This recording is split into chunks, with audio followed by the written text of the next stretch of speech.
of beefsteak, pork chops, liver and bacon, ham and eggs. He's that, and nothing more. For 2 years I've watched men eat, eat, eat until they represent nothing on earth to me but ruminant bipeds. They are absolutely nothing but something that goes in front of a knife and fork and plate at the table. They're fixed that way in my mind and memory. I've tried to overcome it, but I can't. I've heard girls rave about their sweethearts, but I never could understand it. A man and a sausage grinder and a pantry awake in me exactly the same sentiments. I went to a matinee once to see an actor the girls were crazy about. I got interested enough to wonder whether he liked his steak rare, medium, or well done, and his eggs over or straight up. That was all.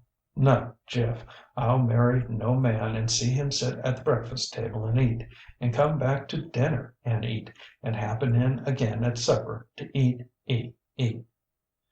ŌĆÖ ŌĆ£ŌĆśBut Mame, ŌĆÖ says I, ŌĆśitŌĆÖll wear off. You've had too much of it.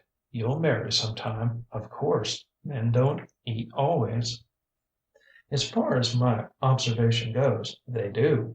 No, IŌĆÖll tell you what IŌĆÖm going to do. ŌĆÖ Mame turns, sudden, to animation and bright eyes. ŌĆśThere's a girl named Susie Foster in Terre Haute, a chum of mine. She waits in the railroad eating house there. I worked 2 years in a restaurant in that town. Susie has it worse than I do, because the men who eat at railroad stations gobble. They try to flirt and gobble at the same time. Whew! Susie and I have it all planned out. We're saving our money, and when we get enough we're going to buy a little cottage and 5 acres we know of, and live together, and grow violets for the Eastern market. A man better not bring his appetite within a mile of that ranch. ŌĆÖ ŌĆ£ŌĆśDonŌĆÖt girls ever? ŌĆÖ I commenced, but Mame heads me off sharp. ŌĆ£ŌĆśNo, they donŌĆÖt. They nibble a little bit sometimes, that's all.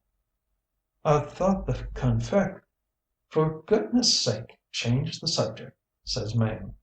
As I said before, that experience puts me wise that the feminine arrangement ever struggles after deceptions and illusions. Take England. Beef made her, wieners elevated Germany.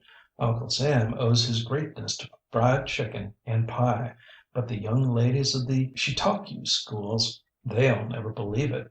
Shakespeare, they allow, and Rubinstein, and the Rough Riders, is what did the trick. ŌĆÖTwas a situation calculated to disturb. I couldn't bear to give up Mame, and yet it pained me to think of abandoning the practice of eating. I had acquired the habit too early. For 27 years I had been blindly rushing upon my fate, yielding to the insidious lures of that deadly monster, food. It was too late.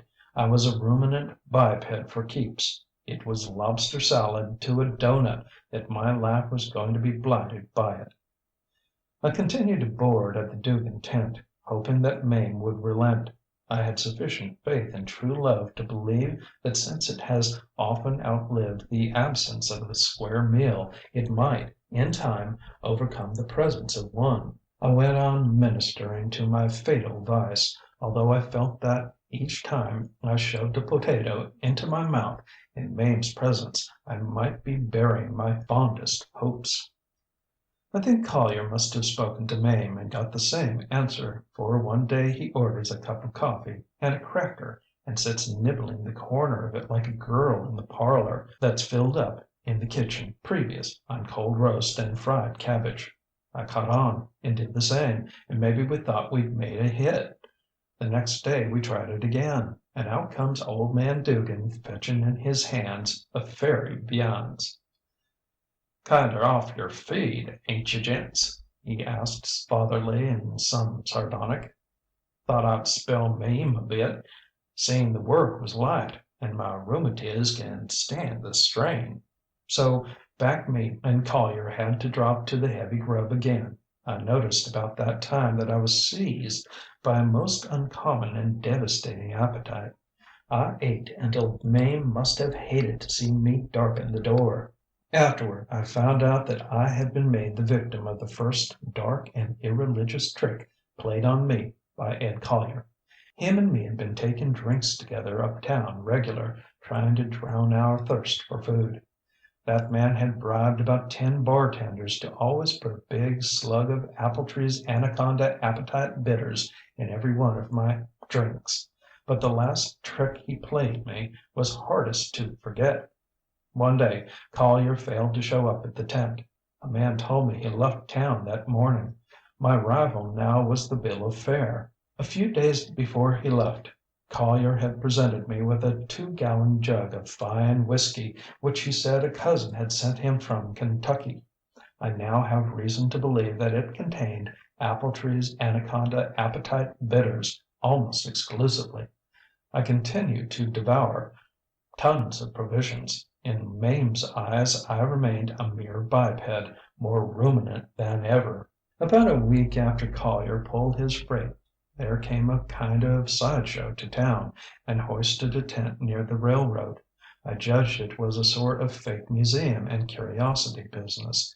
I called to see Mame one night, and Ma Dugan said that she and Thomas, her younger brother, had gone to the show.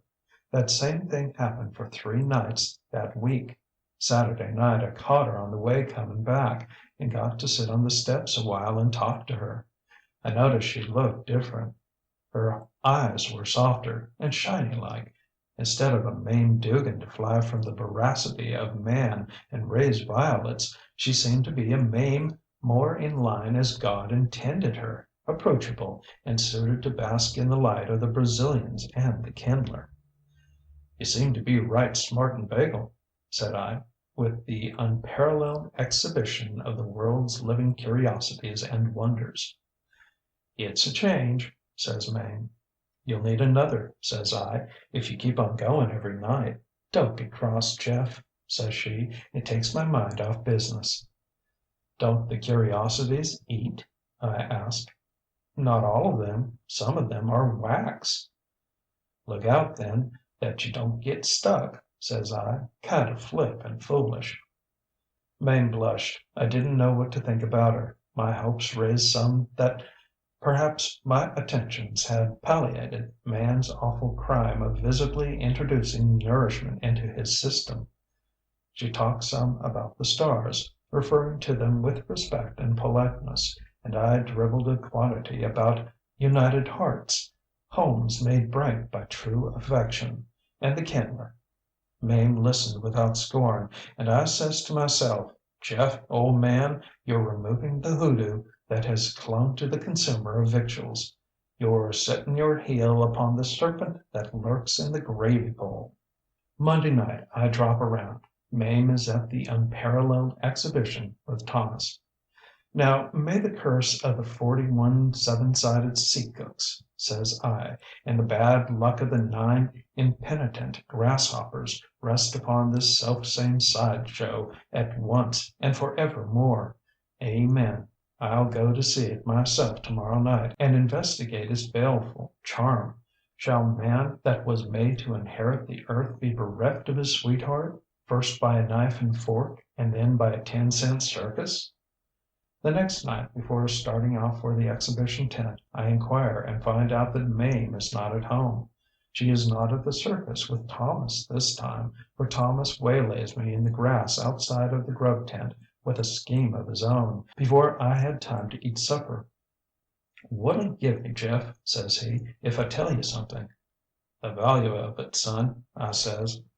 "Sis is stuck on a freak," says Thomas, "one of the sideshow freaks. I don't like him. She does. I overheard 'em talking. Thought maybe you'd like to know. Say, Jeff, does it put you wise $2 worth? There's a target rifle uptown that—" I frisked my pockets and commenced to dribble a stream of halves and quarters into Thomas's hat. The information was of the pile driver system of news, and it telescoped my intellects for a while. While I was leaking small change and smiling foolish on the outside, and suffering disturbances internally, I was saying, idiotically and pleasantly, "Thank you, Thomas. Thank you. A freak," he said. "Thomas. Now, could you make out the monstrosity's entitlements a little clearer, if you please, Thomas?" "This is the fellow," says Thomas, pulling out a yellow handbill.